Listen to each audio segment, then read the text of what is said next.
This is Distillation Dance number 2. Some time back, I told a friend of mine that I would condense a lot of the information I was learning and understanding into an easy to understand thought process. Something that you could probably tell the 6, 7, 8 year old and they'd understand.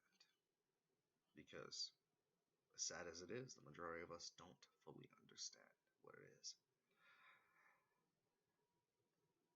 So, I present to you a basic story that I like to call the bucket parable.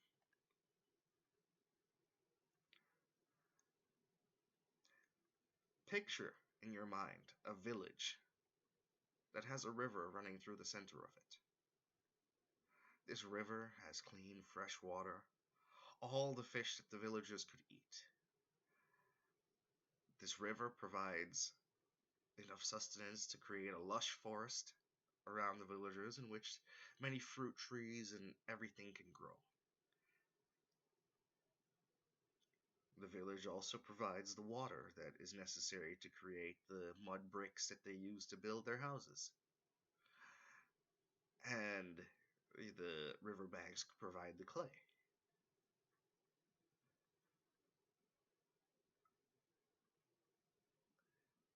And in this village, no one that is willing to put forth effort has to worry about going hungry. From time to time, there's a wild animal attack, but for the most part, this village, nestled near this river, is peaceful and people are happy. And the only limitation on someone's potential is the amount of effort they're willing to put forth. Enter the blacksmith. The blacksmith is quite a crafty guy. He's actually pretty smart, you know. They say that, you know, in order to be a blacksmith, requires hours and hours of working metal over the forge and beating things with hammers. Kind of brutish, but this blacksmith is different, you know. This blacksmith has started to think, what better way for the village to expand and grow than for the villagers to not have to come to the river every time they need water.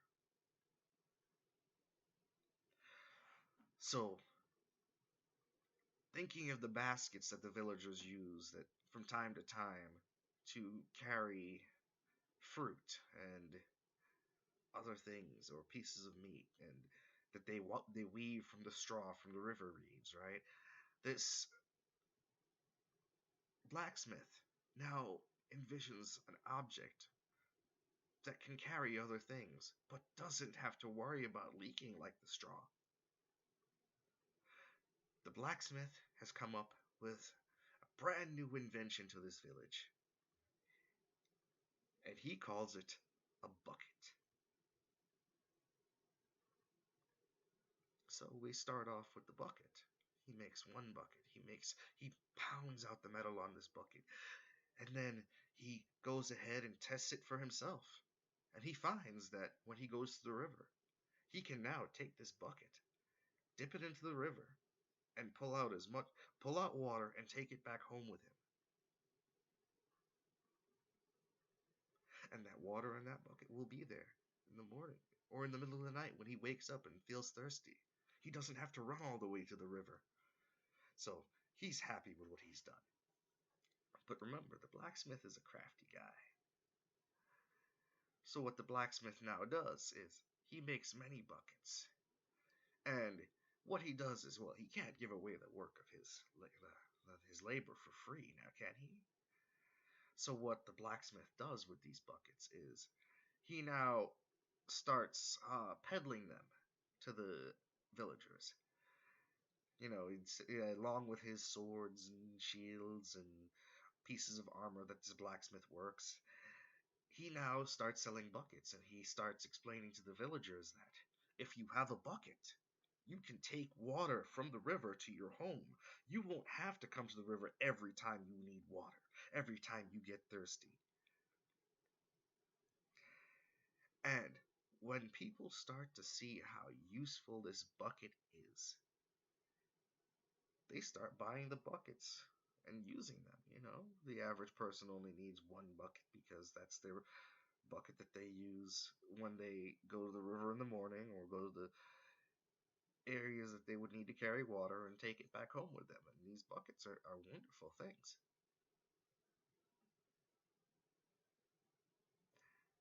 And the guy who uses the buckets, who creates the buckets, he is actually pretty wealthy now because he's just made everybody's life a lot easier.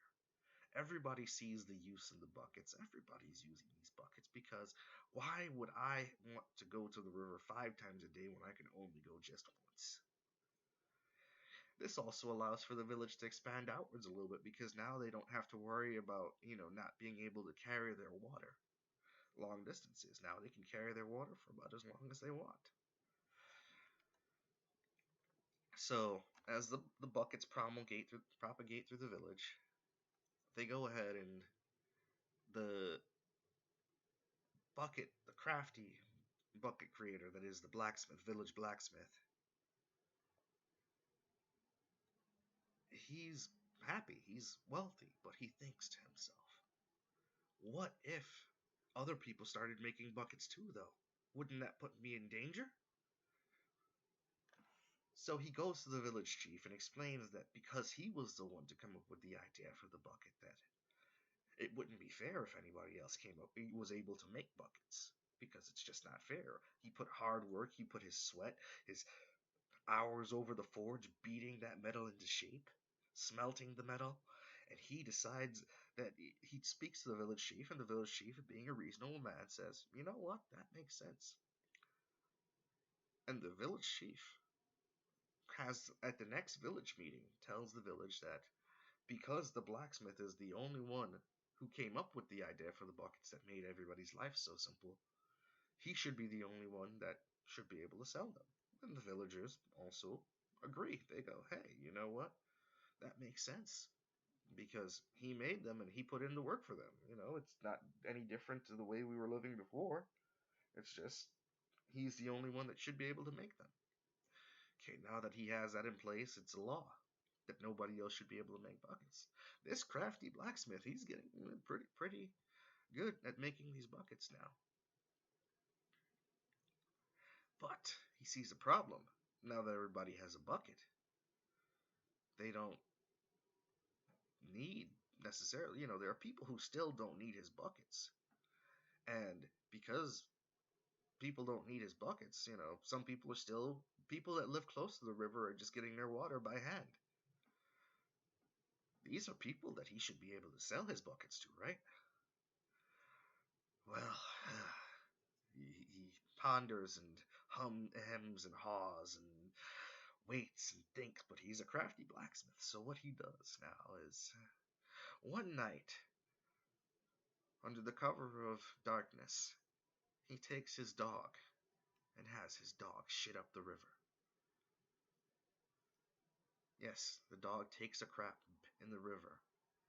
And people now start getting sick from drinking the river water. Or, some people start getting sick drinking the river water downstream of where he had his dog do its business.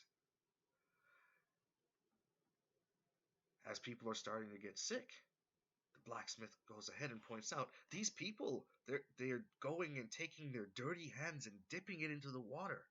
That's what's making people sick. And the village, having no reason to think that the blacksmith would be lying to them, or having no reason to doubt the blacksmith because he's the one that made their life so much better, say, yeah, that makes sense. Their hands are dirty, and they're not using the buckets. So the blacksmith, now having the popular support, goes to the village chief and says, we should make it illegal to take water out of the river without a bucket because people are getting sick because of these people who don't wash their hands.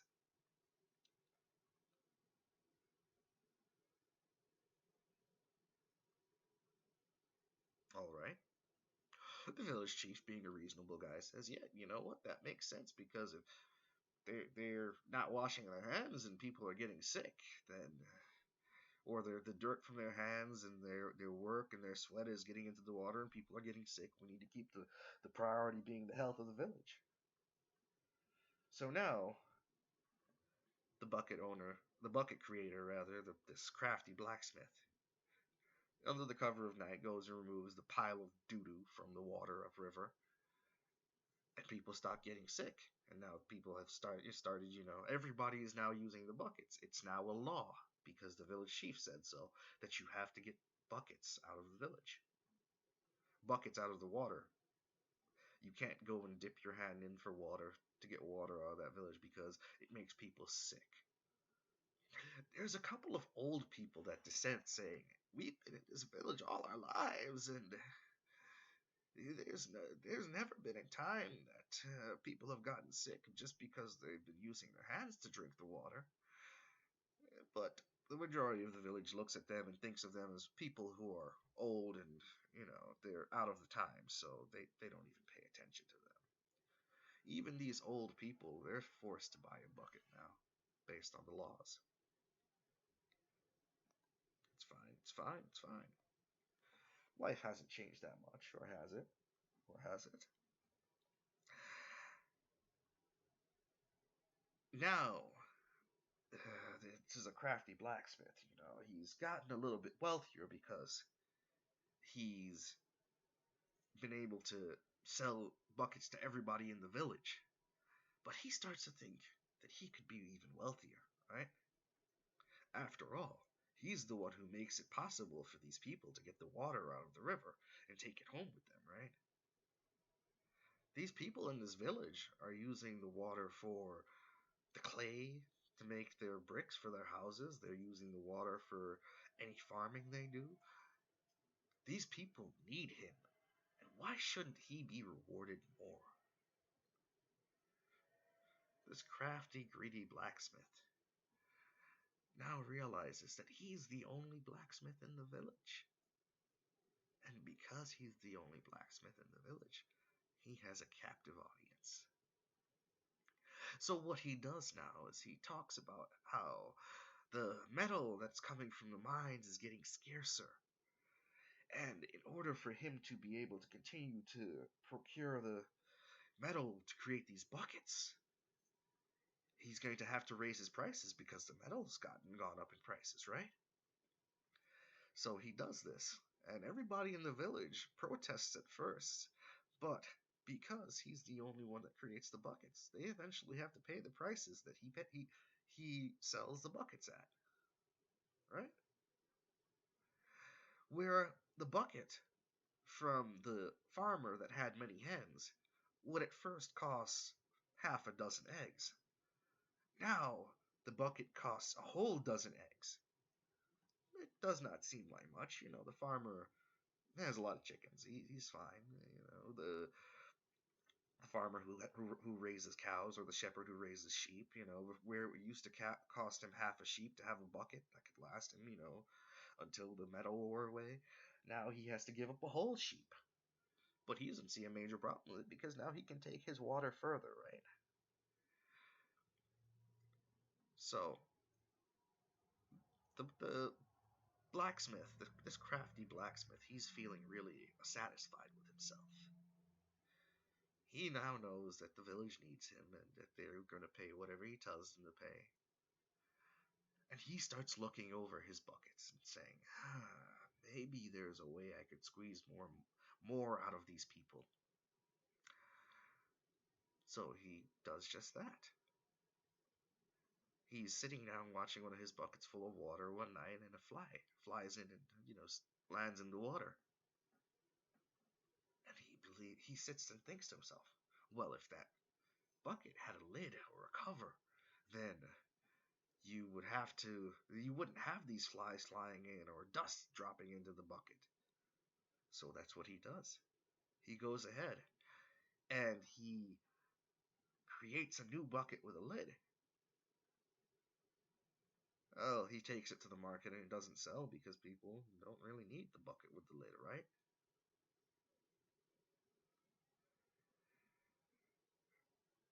They don't need the bucket with the lid, and he goes to the village chief and tells the village chief that he's concerned about the health of the village.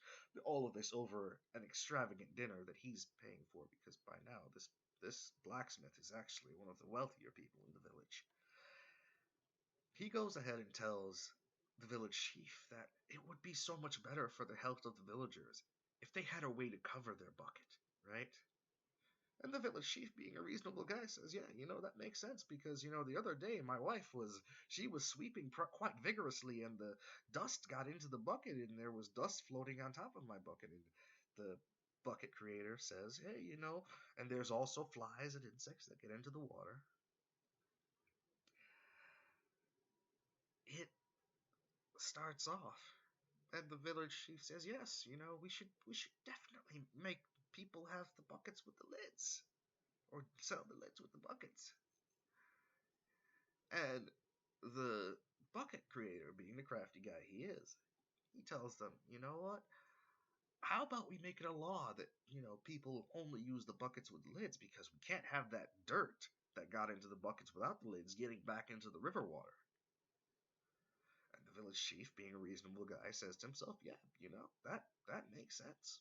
Yeah, go ahead and do it. Let's make it a law." So at the next village meeting, it is now a law that no one can use a bucket without a lid. So they come to the blacksmith and they ask the blacksmith to start selling lids. But the blacksmith tells them no, that he won't just make lids, that he will only make new buckets that have the hinged lids built in. But because it's the law, they have to buy these buckets with the lid, and they do so. At this point, the bucket, the crafty blacksmith, the bucket creator, he's actually at this point where, well, the lid is an extra bit of metal, and these buckets with the lids, they're actually, better for you, because you don't get dust and flies and mosquitoes in your water. So you're going to go ahead and buy these buckets with the lid, but this extra metal is going to cost me something, and this extra work to create a bucket with a lid and a hinge is going to cost me something. So now these buckets with the lids, oh, that's right, there's also a metal shortage. These buckets with the lids will now cost the person who used to give up 6 eggs and now gives up 12 eggs for a new bucket. It's going to cost him a dozen and a half eggs. And the guy who had to give up half a sheep before, now a whole sheep, is actually going to have to give up, 2 sheep for this brand new bucket with the lid. But he has to get it because it's the law. And he can't possibly get water now without the bucket with the lid, because it's the law. And there's only one person able to make buckets, because it's the law. But everybody decides that it's in their best interests, because the buckets make their life so much easier, to continue to pay whatever the bucket creator asks for the buckets. And now the bucket creator comes up with an even greater idea. See, these new buckets, it's been about 3 to 6 months. These buckets are starting to wear through, some of them are starting to get rust. It's dangerous, it's bad, and they need replacements, because these buckets, once the hole rusts through the bucket, it can't hold water. So what he does is, we're going to go ahead and continue making these buckets, but he's going to allocate the buckets to the people that he feels he wants to give the buckets to. So to family A, he'll only sell 1 bucket. But to family B, he'll sell 3 buckets. And these buckets, because of how they tie into the life of the villagers, they determine how well the villager can live life, to a certain extent. Because if you only have 1 bucket, you're taking multiple trips to the river you have a large family, right? You have to put in so much work and time. Whereas if you have many buckets, you can take one trip to the river, fill up as many buckets as you want, and bring them back, assuming you can carry them all. So now the bucket creator is actually the wealthiest man in the village because he has control over whether or not people can even drink water. Yes, that's right.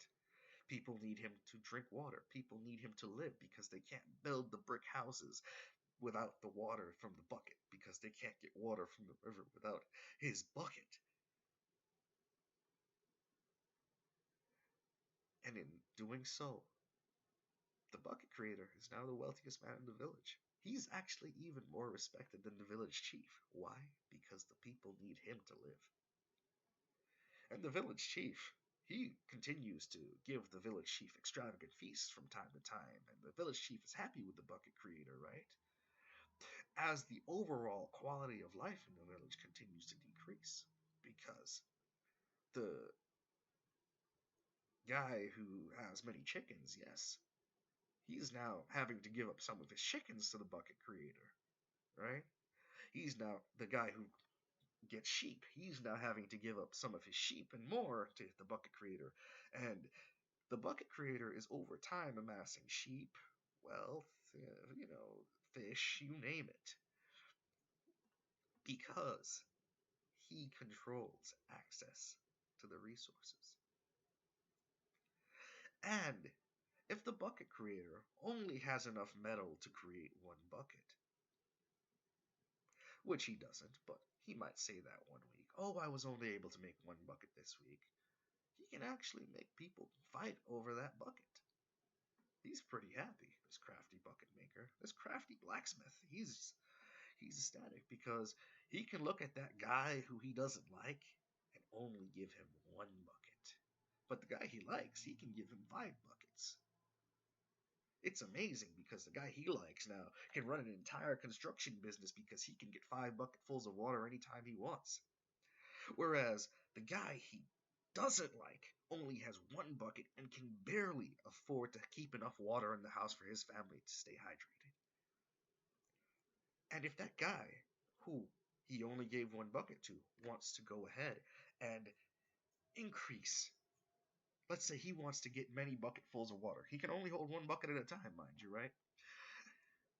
But because he wants to, if he wants to do the same thing that the guy with 5 buckets can do, he'll have to work 5 times as hard. But even worse, he's going to have to spend more of his time taking trips back and forth through the water just to create the same amount of bricks.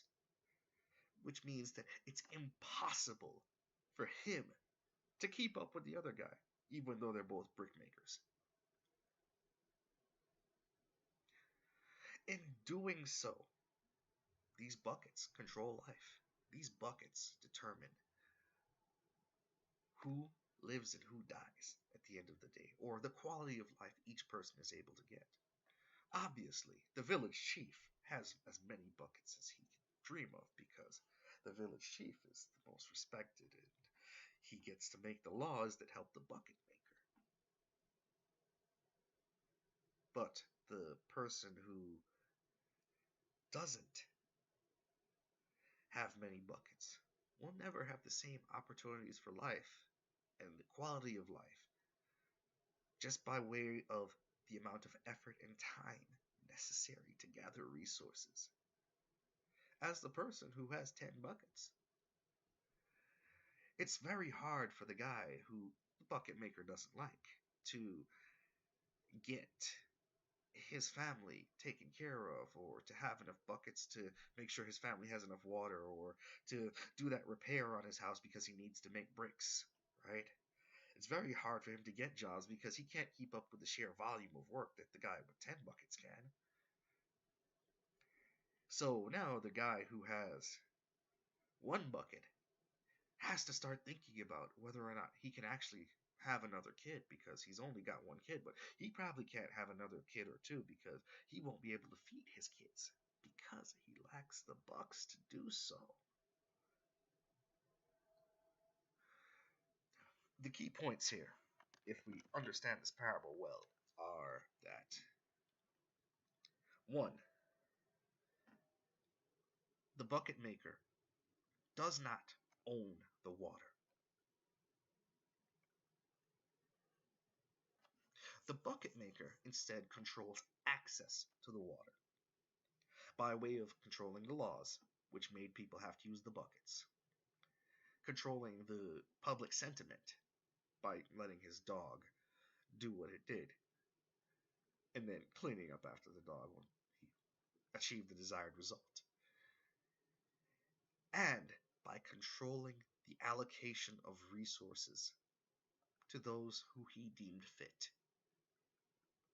As long as the village chief continues to have as many buckets as he has, he doesn't need, he will always have a place of respect in that village because he's the village chief and he has as many buckets and he might even be able to loan somebody a bucket. So let's say that the guy who has the chickens needs an extra bucket because he needs to be able to grow another field.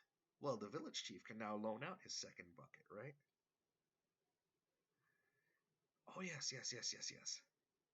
Speaking of bucket loans, now the village chief and the blacksmith are able to make bucket loans.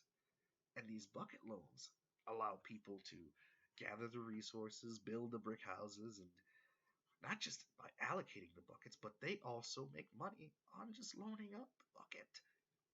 It's ingenious. This is our current economy. The buck is the dollar. The bucket creator is what we call the Federal Reserve or the banking system. The village chief is what we call the government. And by allocating a certain amount of bucks to certain people, they control the degree and quality of their lives. Understand, think, and realize what it is you're giving your life for. You cannot enter into a transaction without these buckets. These buckets determine whether or not you get fresh water to live with. These buckets determine whether or not you have a roof over your head. These bucks control you. As a matter of fact, if you wanted to start any kind of business, you would need these buckets. These buckets, yes. If you wanted to do anything, depending on the amount of buckets you had, you could or you could not do that thing.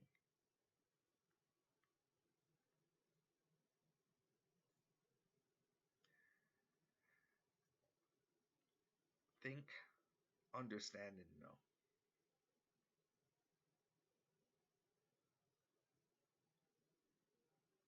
You're under the control of the bucket maker.